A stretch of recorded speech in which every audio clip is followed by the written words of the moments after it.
जय माता दी।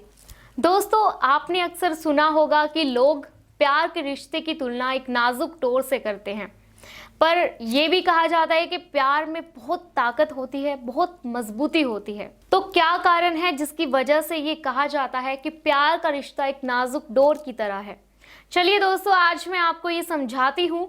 देखिए, इसका मतलब ये है कि प्रेम एक ऐसी नाजुक डोर या एक ऐसा नाजुक धागा है जिसे आप जोर से झटका दे या जोर से खींचे तो ये टूट सकता है।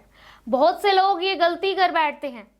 कुछ ऐसी ऐसी छोटी बात होती है और इसे उतना खींचकर इतना बड़ा कर देते हैं कि रिश्ता आखिरकार वो टूट ही जाता है, वो बिखर जाता है।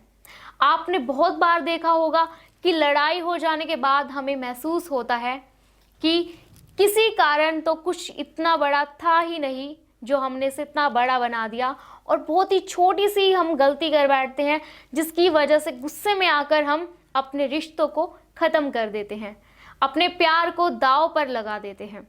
एक रिश्ता जो हमारे जीवन का महत्वपूर्ण हिस्सा था, जिसको हमने इतना समय दिया और उसको हमने आवेश में आकर, गुस्से में आकर, किसी की बातों में आकर या छोटी छोटी बातों का मुद्दा बनाकर हमने हमेशा के लिए उसे खो दिया या अपने आप से अलग कर दिया। दोस्तों, अब जो विधि मैं आपको बताने जा रही हूँ, उस विधि से आप किसी को भी सम्मोहित कर सकते हैं या कहूँ तो अपने वश में कर सकते हैं। तो सबसे पहले तो आप कोई एकांत जगह ढूंढ ले जहां पर आपको इस विधि को करना है। कोई आपको देखे ना, इस बात का आपको विशेष रूप से ध्यान रखना है।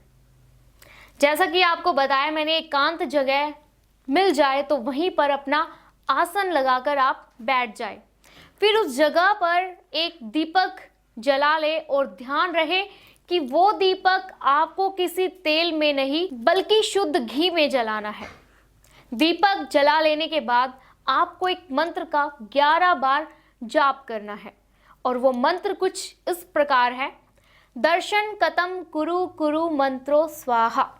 ये वो मंत्र है जिसका जाप आपको 11 बार करना है, और मंत्र के साथ ही अपनी उस प्रेमिका का चेहरा आपको अपने दिमाग में लाना है।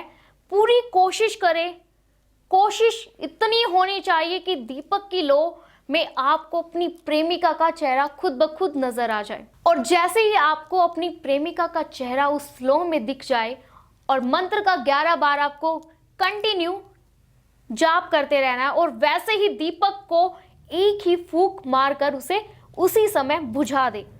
इस बात का ध्यान रखें कि ये विधि आपको सिर्फ और सिर्फ शुक्रवार के दिन ही करनी है, और अगर आप लगातार इस विधि को शुक्रवार तक कर लेते हैं तो ये मान लीजिए कि आपका प्यार आपसे दूर नहीं है और बहुत जल्द वो आपके वश में होने वाला है। ये समझिए कि वश में हो चुका। तो दोस्तों, अगर आप किसी भी प्रकार की समस्या से जूझ रहे हैं या किसी प्रकार की आपको समस्या है, तो स्क्रीन पर ये हमारा नंबर दिया गया है, और इस नंबर पर आप अभी कॉल करें और अपनी समस्याओं का निवारण करें। अपने प्यार को पाएं, अपने जीवन को खुशहाल बनाएं गुरुजी द्वारा बताए गए इस मंत्र से। तो दोस्तों, इस मंत्र को अपनाएं, इस टोटके को अपनाएं, अपने जीवन में ढेर सारी खुशियां लेकर आए। खुश रहें। मैं लेती हूँ आपसे विदा। जय माता दी।